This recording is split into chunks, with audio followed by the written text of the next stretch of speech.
Shalom, tudo bem? Tem um versículo em Gênesis 35 que tem falado muito comigo ultimamente, sabe? Demonstrando aí, de certa forma, a profundidade da palavra de Deus, ao mesmo tempo em que aponta a amplitude dela, horizontes muito amplos. Trata-se de um versículo lá em que Jacó e sua família estavam retornando para a terra de seus pais. Quando ele estava na cidade de Siquém, ele recebeu ordens de Deus para habitar em Betel. E ali, naquela cidade, erigir um altar a Deus. Diante disso, ele reuniu sua família e transmitiu as orientações que ele tinha recebido do Senhor. Isso está em Gênesis 35, versículo 2. Eu quero compartilhar com você o que o versículo nos diz. Amém? Vamos orar? Senhor, nós agradecemos, Pai, por esta oportunidade de ouro que temos de estar aqui na Tua presença. Nós rogamos a Deus pelas Tuas bênçãos sobre este estudo. Rogamos a Deus as Tuas bênçãos sobre todos aqueles que vão assistir este estudo, porque vem do Senhor. Que nós tenhamos o discernimento, Pai, o discernimento para ouvirmos mais de Ti, para ouvirmos o Teu Espírito, o ensino do Teu Espírito. Nós te rogamos sempre, em nome de Jesus. Amém. Então, na realidade, em Gênesis 35, versículo 2, está escrito assim: Então Jacó disse à sua família e a todos os que estavam com ele: Livrem-se dos deuses estrangeiros que estão entre vocês. Purifiquem-se e troquem de roupa. Esse texto está a partir da NVI. Jacó reuniu a sua família para passar as ordens de Deus, para que eles pudessem ir a Betel, habitar ali e fazer um altar em honra e glória a Deus. Na realidade, Jacó, nesse versículo, ele tinha saído de Harã, lá no norte, e porque ele habitou lá em Harã com Labão, né? Ele tinha se casado lá e estava voltando. E ele recebeu orientações do Deus que o acompanhou na fuga de Esaú, né? Ele estava fugindo de Esaú anos antes. Esse versículo fala do retorno dele para a terra dos pais, né? É um versículo muito interessante, apesar de que aparentemente ele narra os passos de Jacó em suas viagens, indo de Harã, retornando para a terra dos seus pais, de uma forma muito curiosa. Mas, ao mesmo tempo, ele ensina muitas coisas para a gente. A primeira parte do versículo, quando diz assim: Então Jacó disse à sua família. Nesse trecho, Jacó está sendo o cabeça da família. E ele está conduzindo a todos de sua família segundo a vontade de Deus, que fala com ele, Deus fala com ele e lhe dá orientações sobre o que ele deve fazer. Isso é muito importante. Parece uma frase muito simples, né? Jacó disse à sua família, mas na realidade Jacó é obediente e cumpre zelosamente a palavra do Senhor. Ele ouviu de Deus e transmitiu à sua família aquilo que deveria ser feito, por ordem de Deus. Nessa primeira parte do versículo, o versículo, ele na realidade nos diz a respeito da função primordial do homem, né? E, portanto, dá direção à família. Em 1 Coríntios, versículo 3 do capítulo 11, o apóstolo Paulo nos diz que Deus é o cabeça de Cristo. Cristo é o cabeça do homem e o homem é o cabeça da mulher. E, portanto, isso é o que dá direção à família. A gente pode entender que a função do homem é o governo, enquanto a função da mulher é edificar a casa. Muitos problemas de hoje poderiam ser resolvidos se isso estivesse sendo colocado em prática, se isso estivesse sendo realizado, tendo colocado a vontade de Deus em primeiro lugar. Mas hoje ela está sendo deixada para segundo plano. Isso é muito sério, muito grave. No entanto, bem-aventurados aqueles que ouvem as palavras do Senhor e as colocam em prática. Então nós temos nessa primeira parte do versículo, simplesmente Jacó dizendo à sua família a versão clara e verdadeira de que Jacó estava agindo como um homem de Deus e sendo o cabeça de sua família. Na segunda parte do versículo, nós podemos ler: E a todos os que estavam com ele. Ou seja, Jacó disse à sua família e a todos os que estavam com ele. Nós sabemos que as mulheres, né, lendo ali aquele trecho da Bíblia, as mulheres de Siquém passaram a fazer parte da caravana de Jacó. indo com ele, porque na realidade tempos antes, nessa cidade de Siquém, a filha de Jacó, Diná, ela havia sido molestada. E, como vingança, Simeão e Levi mataram os homens da cidade. Por isso, as mulheres e as crianças acabaram indo com Jacó, né? Portanto, nós compreendemos que aquelas mulheres estavam com ele. Jacó falava para a sua família, de quem era o cabeça, mas também falava para todos aqueles que estavam com ele, inclusive essas mulheres de Siquém. Isso significa que ele também serviu de norte, de referência. Ele era um ponto de referência, uma pessoa que estava sendo ali de exemplo para aqueles que estavam com ele, para todos, né? Principalmente nós, hoje em dia, como cristãos, nesse mundo moderno, né, nós devemos ser exemplos para todos os que estão à nossa volta. Devemos ser exemplos como homens e mulheres, como pais e mães, como filhos e filhas, cidadãos e cidadãs. Isso é muito sério, mas muitas vezes não acontece, né? Não é fácil, eu sei disso, não é fácil, porque obedecer à palavra de Deus exige dedicação e, ao mesmo tempo, renúncia às coisas do mundo. Trata-se, na realidade, de um trabalho que é árduo, é um trabalho forte que a gente precisa realizar, com dedicação mesmo, mas também é um trabalho gratificante, porque ele nos põe nos rumos do reino de Deus.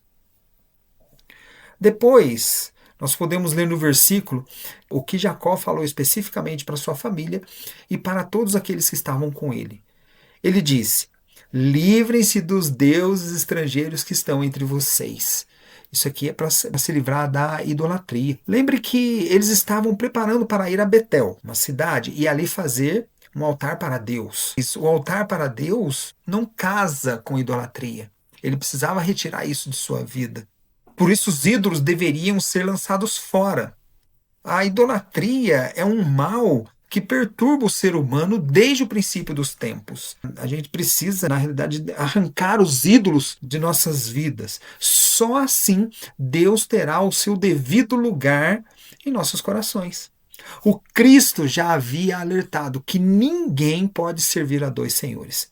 Embora ele estivesse falando de outro assunto, na realidade, ali tem um princípio contra a idolatria. A idolatria, ela apresenta um segundo senhor, que não pode, não deve existir. Nós precisamos amar a Deus, não a outra coisa, com todo o coração, de toda a nossa alma, todas nossas forças e com todo o nosso entendimento. Só assim a gente vai conseguir realmente livrar esses deuses, abandonar esses deuses que não são nossos, não devem estar conosco, né? Bom, Jacó continua a falar e ordena: purifiquem-se. Essa é a outra parte do versículo. A purificação começa pela boca. É muito interessante isso. Isso trata de alimentação, mas também de palavra, daquilo que se fala.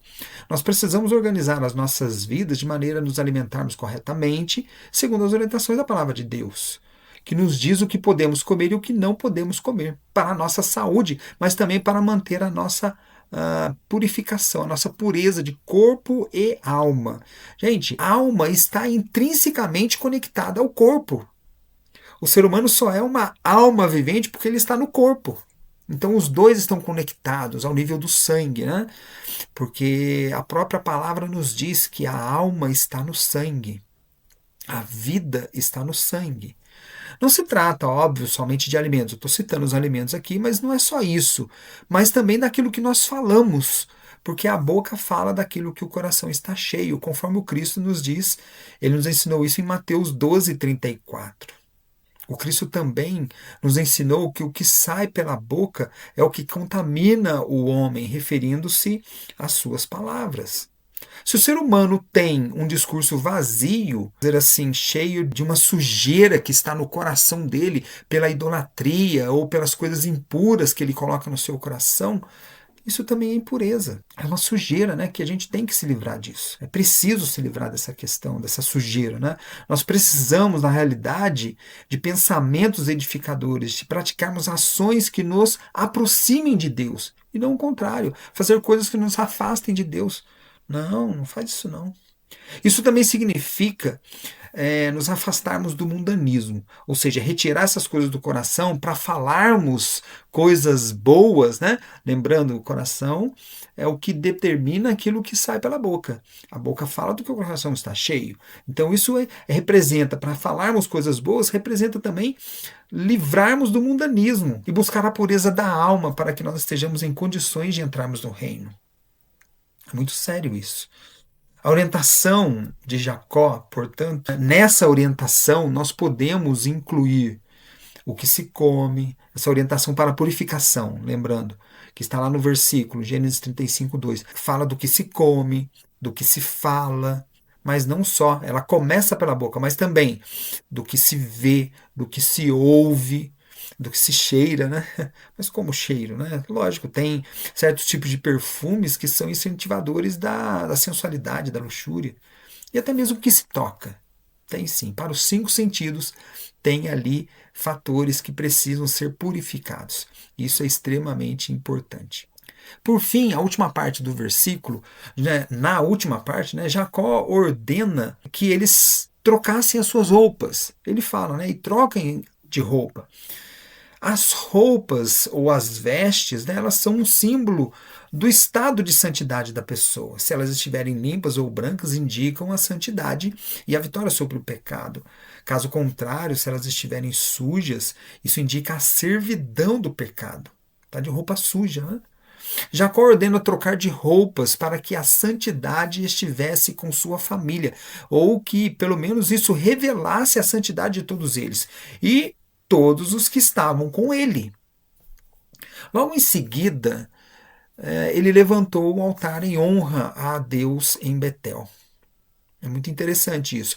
Quando os israelitas chegaram ao Monte Sinai, após saírem do Egito, eles foram orientados a lavarem as suas roupas.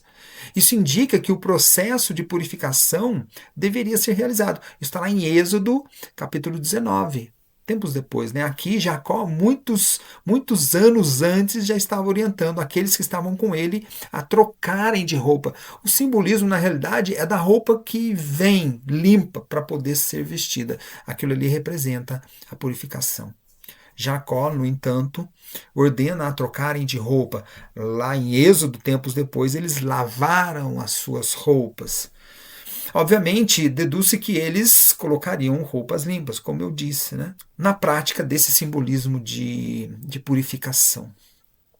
A imagem que vem à mente é a mesma do sumo sacerdote Josué, que em Zacarias capítulo 3 está diante do anjo do Senhor. E o anjo do Senhor fala: troca a roupa, porque eis que eu passo diante de ti toda a sua iniquidade. Simbolizando com isso o perdão pelos seus pecados. Mas aí ele fala, vai, como se fosse isso, né? Vai e não peques mais, porque agora você foi perdoado, sua roupa está limpa. Em Apocalipse 3, capítulo 3, né, versículo 5, usar roupas brancas e limpas é indicativo de vitória. Olha que coisa, indicativo de vitória. E também é privilégio dos vencedores, que também nunca terão seus nomes riscados do livro da vida. Por isso nós aprendemos que devemos nos esforçar para que espiritualmente estejamos sempre com roupas limpas. Esse versículo é um versículo só, mas eu vi muita coisa escrita nele implicitamente. Resumindo, né? Quando Jacó chegou a Betel, o que aconteceu?